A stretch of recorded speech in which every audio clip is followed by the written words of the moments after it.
प्यारे भाइयों और बहनों, आज मैं आपके सामने एक ऐसा राज खोलने जा रही हूं जो सदियों से लाखों घरों को तबाह कर चुका है, मगर लोग आज भी इस हकीकत से बेखबर है। ये उन 5 खतरनाक मौक़े की खौफनाक दास्तान है जहां अगर शौहर ने बीवी की बात मान ली, इसकी ख्वाहिश पूरी कर दी, तो अल्लाह की तरफ से ऐसा अजाब नाजिल होता है कि ना दौलत बाकी रहती है, ना इज्जत, ना फरमाबरदार औलाद, ना घर में सुकून और ना ही दुआएं आसमान तक पहुंचती है। ये वो मौक़े हैं जहां बीवी की मोहब्बत का लिबादा ओढ़कर शैतान शौहर के ईमान को खरीद लेता है और मर्द मोहब्बत के धोखे में अपनी गैरत, अपनी नस्ल, अपना नसीब और अपनी आखिरत खुद अपने हाथों से बर्बाद कर देता है। वो समझता है कि वो अपनी बीवी का दिल जीत रहा है, मगर दर हकीकत वो अल्लाह की नाराज़गी खरीद रहा होता है। यही वो 5 मौक़े हैं जहां बीवी की मर्जी पूरी करना दरअसल शैतान के जाल में फंस जाना है। और अफसोस की बात यह है कि जब अजाब नाजिल होता है तो इंसान समझता है शायद किस्मत खराब है, शायद कारोबार में मसला है, शायद ज़माने का निज़ाम बिगड़ गया है, मगर हकीकत ये होती है कि इसने अपनी बर्बादी की बुनियाद उन्हीं 5 मौक़ों पर बीवी का अंधा साथ देकर खुद रखी होती है। अब आप सोच रहे होंगे वो 5 मौक़े आखिर हैं कौन से? प्यारे भाइयों और बहनों, उन 5 मौक़े को मैं आपको एक कहानी की शक्ल में सुनाने जा रही हूँ। ये एक ऐसी कहानी है जो महज अल्फाज नहीं बल्कि इबरत का एक ऐसा सबक है जिसे सुनकर आपका दिल दहुल जाएगा, रूह कांप उठेगी और शायद आंखों में बेइख्तियार आंसू भर आए। ये कहानी है एक नौजवान ताजिर की। इसकी जिंदगी की शुरुआत ऐसी थी जिसे देखकर लोग रश्क करते थे। इसका कारोबार दिन दुगनी रात चौगनी तरक्की कर रहा था। दौलत की रेल पेल थी। हर तरफ उसकी दयानतदारी, खुश इखलाकी, सच्चाई और कामयाबी के चर्चे थे।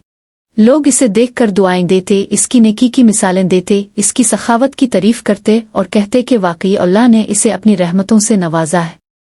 इसका घर जन्नत का नमूना था। बीवी वफादार, बच्चे फरमाबरदार, वालिदैन खुश और खानदान ने इज्जत का मकाम हासिल था। वो सुबह उठकर शुक्र के कलमात पढ़ता, कारोबार पर जाता, मेहनत करता और रात को सुकून से सोता।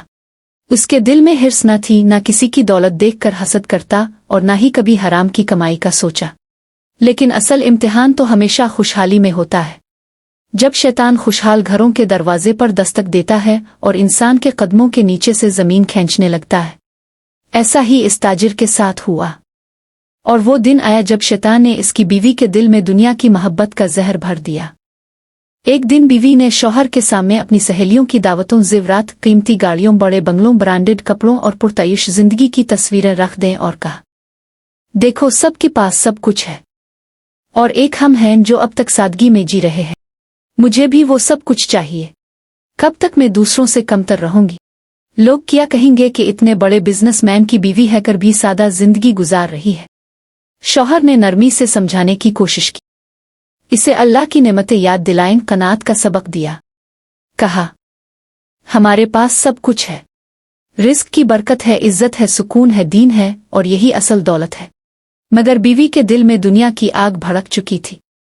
वो जिद पर उतर आई, रोने लगी, अपनी कुर्बानियों के किस्से सुनाने लगी, मोहब्बत के वास्ते देने लगी और बच्चों के बेहतर मुस्तकबिल के ख्वाब दुखाने लगी। आखिरकार इसने ऐसी ख्वाहिश जाहिर की जो उसके शौहर के ईमान और गैरत के खिलाफ थी। इसने कहा, हमें अब वो रास्ते इख्तियार करने होंगे जिन पर दूसरे लोग चलकर कामयाब हो चुके हैं। तुम हमेशा हलाल कमाई की बात करते हो, लेकिन आज के दौर में सिर्फ हलाल कमाई से इतने बड़े ख्वाब पूरे नहीं होते। कुछ समझौते करो, कुछ उसूल छोड़ो। रिश्वत दो, झूठे कागज बनाओ, सूद का सहारा लो ताकि हम भी करोड़ों में खेल सके।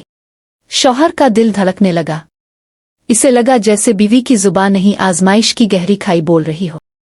मगर बीवी की जिद, आंसू और जुमले इसके दिल को पगैलाती चले गए और आखिरकार इसने अपनी मोहब्बत के नाम पर अपनी गैरत दफन कर दी और कह दिया, ठीक है, अगर तुम यही चाहती हो तो मैं तुम्हारे लिए सब कुछ करूंगा।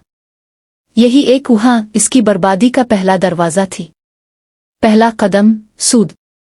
इसने बीवी की खुशी के लिए सूद पर कर्ज लेना शुरू किया ताकि ज्यादा माल खरीदा जा सके और कारोबार फैलाया जा सके। शुरू में कारोबार दुगना हो गया। बीवी खुश हो गई, मगर साथ ही हिर्स भी बढ़ती चली गई।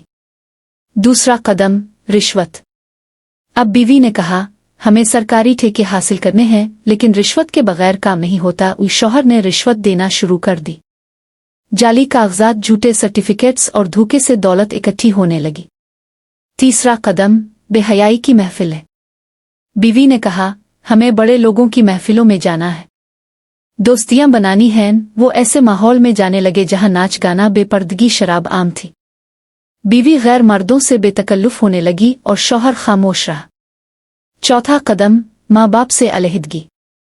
बीवी ने शौहर से कहा, हमें वालिदैन से अलग रहना चाहिए, वो हमारी तरक्की में रुकावट हैं। शौहर ने वालिदैन की दुआओं को छोड़कर बीवी की जिद पर अलहदगी इख्तियार कर ली। पांचवां कदम, बच्चों को दीन से दूर करना। बीवी ने कहा, बच्चों को आला लाइफ स्टाइल देना है, बाहर के मुल्कों में पढ़ाना है। बच्चे मगरबी माहौल में बिगड़ गए। बेटा नशे में डूब गया, बेटी बेहयाई के रास्ते पर चल पड़ी। अब अंजाम सामने आ गया। कारोबार तबाह, दौलत खत्म, दोस्त भाग गए, अदालतों के चक्कर शुरू हो गए। बीवी ताने देने लगी, औलाद बागी हो गई। शौहर तन्हा, बेसुकून, बेबस। आखिरकार वो एक बुजुर्ग के दर पर जा पहुंचा। रोते हुए बोला, हजरत, मैं बर्बाद हो चुका हूं। मेरे पास सब कुछ था, मगर मैंने बीवी की मोहब्बत में अल्लाह की नाराजगी खरीद ली। मुझे बताएं मेरी बर्बादी की वजह क्या थी। बुजुर्ग ने फरमाया, बेटे, तुमने 5 मौकों पर बीवी की ख्वाहिश को रब की रजा पर तरजीह दी। तुमने सूद लिया, रिश्वत दी, बेहयाई को कबूल किया, वालिदैन को छोड़ा और बच्चों को दीन से दूर किया। यही वो 5 मौके थे जहां रुकना था। शौहर रोने लगा। पूछा, क्या अब भी मेरे लिए कोई रास्ता है?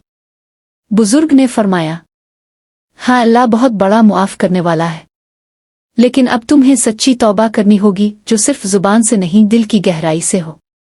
ये इबरतनाक कहानी हमें सबक देती है कि हम दुनिया की वक्ती खुशियों के लिए अल्लाह की रजा को नज़रअंदाज न करें। बीवी की मोहब्बत हो या शौहर का दबाव, हमें हर कदम अल्लाह के अहकामात के मुताबिक उठाना है। अल्लाह हमें ऐसे शौहर, बीवियां और औलाद अता फरमाए जो एक दूसरे को जन्नत का रास्ता दिखाने वाले हों, ना कि जहन्नम का।